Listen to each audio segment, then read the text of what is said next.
judicial. Hoy nos acompaña justamente para analizar estos casos Eduardo Darjan, analista político. Eduardo, ¿cómo estás? Bienvenido a Sin Vueltas. Gracias por la invitación. A ver, en principio, el tema Toledo, que está, en agenda, va a haber una cobertura, de hecho, y lo ha habido en estos últimos días. ¿Qué significa la llegada de Alejandro Toledo, una persona que ha estado pues, muy alejado del plano político en los últimos años, por obvias razones, pero el regreso va a ser, digamos, muy solicitado, muy criticado? Algunos van a temblar, como lo hemos escuchado en los congresistas. ¿Qué va a pasar? Hay este mito, ¿no?, de que van a temblar como si fuera que trae los secretos de las mafias, pero creo que simbólicamente es muy poderoso, ¿no? Es un presidente más involucrado en corrupción. No olvidemos el presidente de la transición que iba contra la corrupción, ¿no? O sea, la gran promesa de la transición del 2000 fue nunca más caer en la corrupción como la del fujimorismo, ¿no? Y si bien es una corrupción diferente, porque antes estaba centrada en el Estado con todos los poderes trabajando para la corrupción, Claro.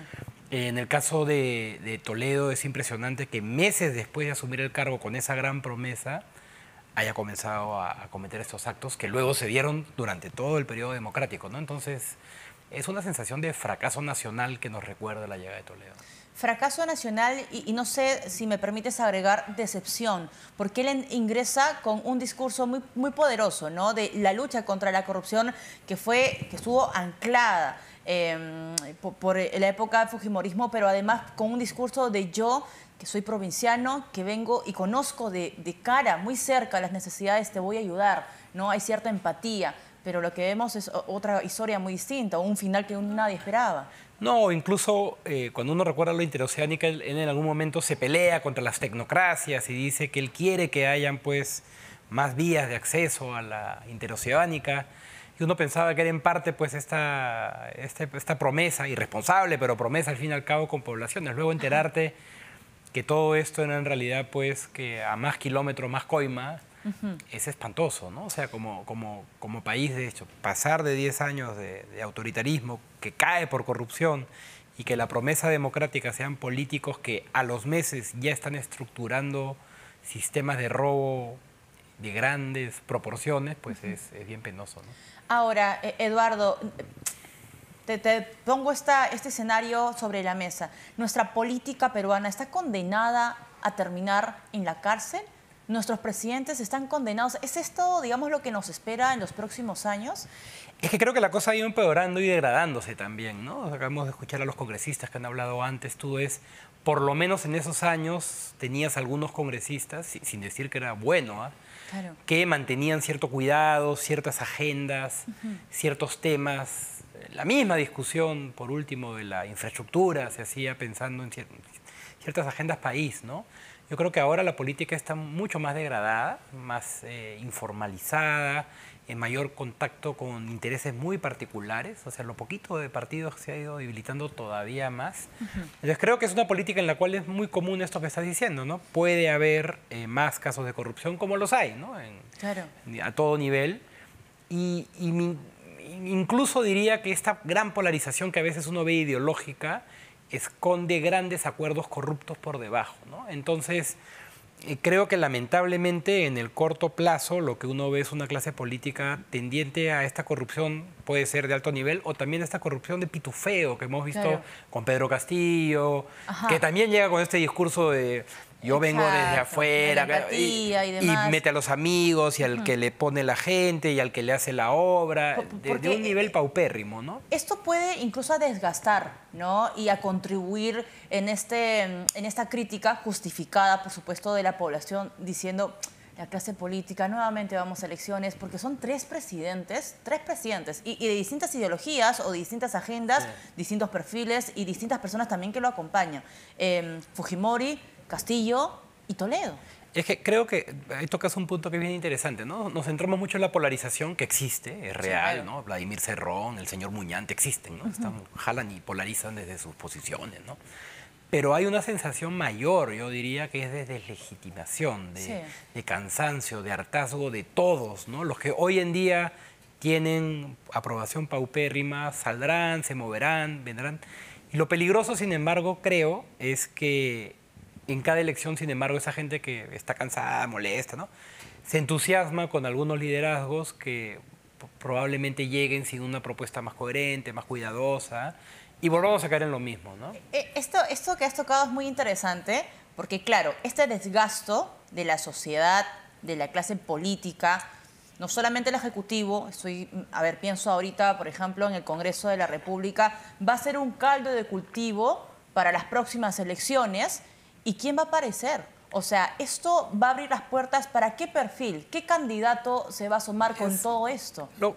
Lo que es claro es que probablemente sea alguien nuevo, ¿no? Las últimas elecciones parece que cuando hay alguien nuevo, jalan. O sea, rostros viejos, digamos, rostros antiguos. Probablemente no. Y segundo, creo que probablemente hay espacios que están polarizados, que territorialmente tienen votos. El sur, que probablemente saque un candidato pues, más de perfil de izquierda, duro.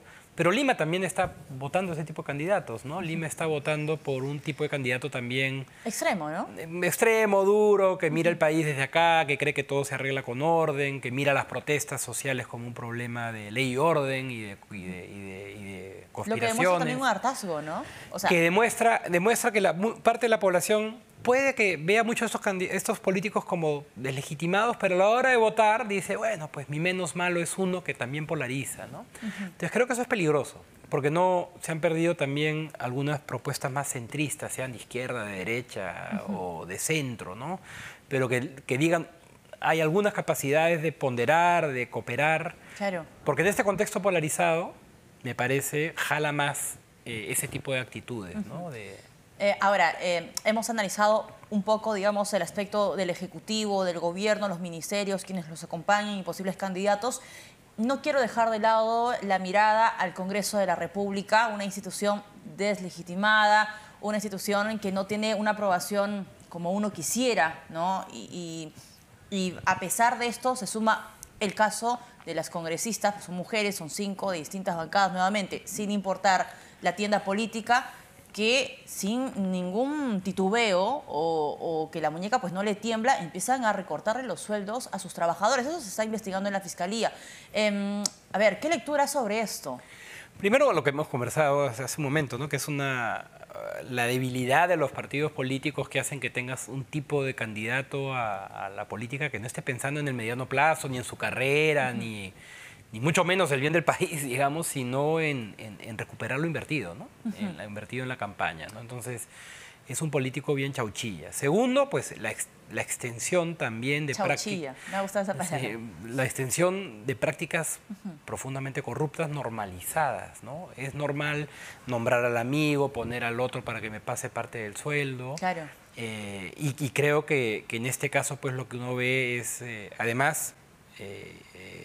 un poco de estupidez, porque estas cosas se van a saber. El momento que te pelees con ese va a salir. Entonces, por eso me refiero a político chauchilla, ¿no? No es ni siquiera alguien que está pensando en un poquito de plazo, sino que ha llegado a recoger lo que cree que ha invertido para entrar donde llegó, ¿no? ¿Y qué más estará haciendo? Porque también en el Congreso no solamente esta forma de corrupción, también hay el trámite de proyectos, cambiar el voto por otra persona. Entonces, creo que la población, ningún congreso es popular, eso también hay que tenerlo. Claro. Los congresos por su naturaleza... Claro, pero tampoco es que hace méritos para... Pero este congreso es espectacularmente impopular, ¿no? Ahora, lo otro, me parece que en estos momentos el Congreso, porque estuvo muy temprano, Lady Camones, la presidenta de la Subcomisión de Acusaciones, ese lunes se va a empezar a dar trámite a 2 casos en particular, Heidi Juárez, María Cordero Yontay. Es la oportunidad de oro del Congreso de la República de darle un mensaje a la población, de decirle, yo tengo empatía, yo voy a optar y voy a tratar de investigar esto y si se tiene que sancionar, se va a sancionar. ¿Es el momento? ¿Lo ven así ellos o es que, qué sé yo, pues es un saludo a la bandera? Probablemente ante el escándalo hay algunas sanciones, ¿no? Es lo mínimo que uno esperaría, pero date cuenta que muchos de estos casos no es que sean pues ocultos, no es que nadie sepa, no es que no se sabe. De nuevo, yo escuchaba ayer a la congresista Rosángela Barbarán diciendo hay otras cosas que el Congreso hace que son buenas. Sí, por supuesto, hay algunas cosas que hace más. Claro, pero nada. Pero lo que voy es que decir eso es no reconocer que tienes problemas extendidos. No son 5 excepciones. Estamos apuntando no solo a eso, a los otros que negociaron con el Ejecutivo, a los que fueron a pedirle al ministro, de nuevo.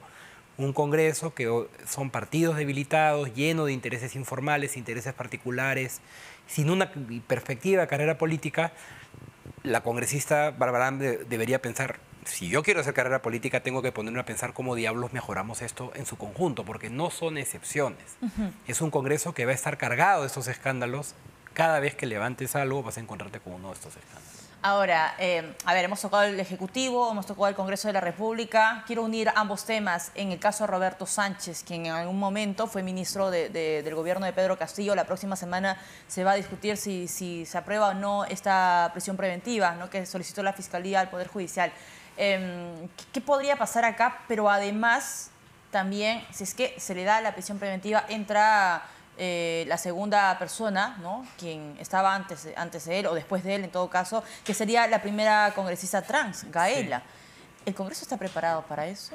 Yo creo que más bien la forma en que han tratado el caso de Roberto Sánchez muestra que el Congreso no está preparado para eso, ¿no? No han querido lidiar con el tema y por eso... Pero ese sería el colmo, ¿no? O sea, a ver, tienes a alguien, digamos... elegido, democráticamente elegido, que tendría que asumir, ¿no? Claro. Punto. No hay mayor discusión. Pero vamos a ver qué sale. En el caso de Roberto Sánchez, yo no conozco la evidencia o no evidencia que haya sobre su participación en el golpe. Eso no me atrevo a pronunciarme ni pareciera lo que él ha dicho, que él no estaba, pues, pero lo que sí hay que decir con Roberto Sánchez es que fue una persona que fue un valedor de Castillo desde el inicio, ¿no? Sí, claro. Creo que esa responsabilidad de esa izquierda que estaba más organizada, que era parte de un partido y que debió ser un contrapeso para evitar la cuchipanda, la repartija, no se dio y más bien se vieron el feo papel de escuderos, ¿no? No me meto en lo del tema porque yo entiendo que pues él también dice, no, yo no sabía, en ese día no tenía, y no sé si la información es igual como la es con Betsy Chávez o con otros, no conozco. Pero en cuanto a responsabilidad política frente a lo que hizo el gobierno de Castillo, creo que él es uno de los responsables más grandes, ¿no? Eduardo, con esta situación de Pedro Castillo, y esa es una duda que se genera alrededor, ¿se acabó ya la oportunidad para que la izquierda pueda acercarse al poder? Porque uno diría, las campañas que puedan venir, etcétera, derecha, izquierda, que probablemente haya, ¿no?, en estas competencias, elecciones, y uno dirá, la izquierda ya, le hemos dado la oportunidad, perdió la oportunidad. ¿Y ha sido así? O sea, ¿con Castillo se cierra esa posibilidad? Yo creo que en un país con el voto tan fragmentado como el nuestro, ese voto que está presente en varias regiones del país, que tiende a votar por una posición de izquierda, y no siempre una izquierda democrática, sino a veces una izquierda más dura, conservadora, ¿no?, va a estar ahí. Igual con esta derecha, que la que estábamos hablando antes. Y yo, bueno, escribí hace tiempo, antes de la elección, algo que ahora pues parece absurdo. Dije algo así como, si ya ahora se llega a segunda vuelta con 20%, el segundo puede llegar con 15 o 17%, con fragmentación cualquier cosa puede pasar. Y hoy en día, más bien, el que ganó llegó con 17%, ¿no? En la segunda vuelta llegaste con 14%. Entonces creo que decir que ya se ha liquidado posibilidades, al revés. Y además creo que la forma que está gobernando el gobierno actual, la presidenta Boluarte, le está dando oxígeno y está revitalizando una serie de demandas que van a endurecer a un sector de la población, ¿no? Me parece que no se está despolarizando el país en ese sentido y que la siguiente elección vamos a ver nuevamente aparecer lo que creo que es muy malo para la política, que es, en vez de tendencias más centrípetas y de movimientos que puedan entender que hay otro que piensa diferente que yo y tengo que ver cómo lo incorporo. Se fortalecen esas barreras. Se fortalecen esas barreras y se fortalecen los extremos, ¿no? Y eso creo que es muy malo. Tremendo. Eduardo, muchas gracias por acompañarnos esta noche. Eduardo Daryan, analista político, estuvo con nosotros, señores.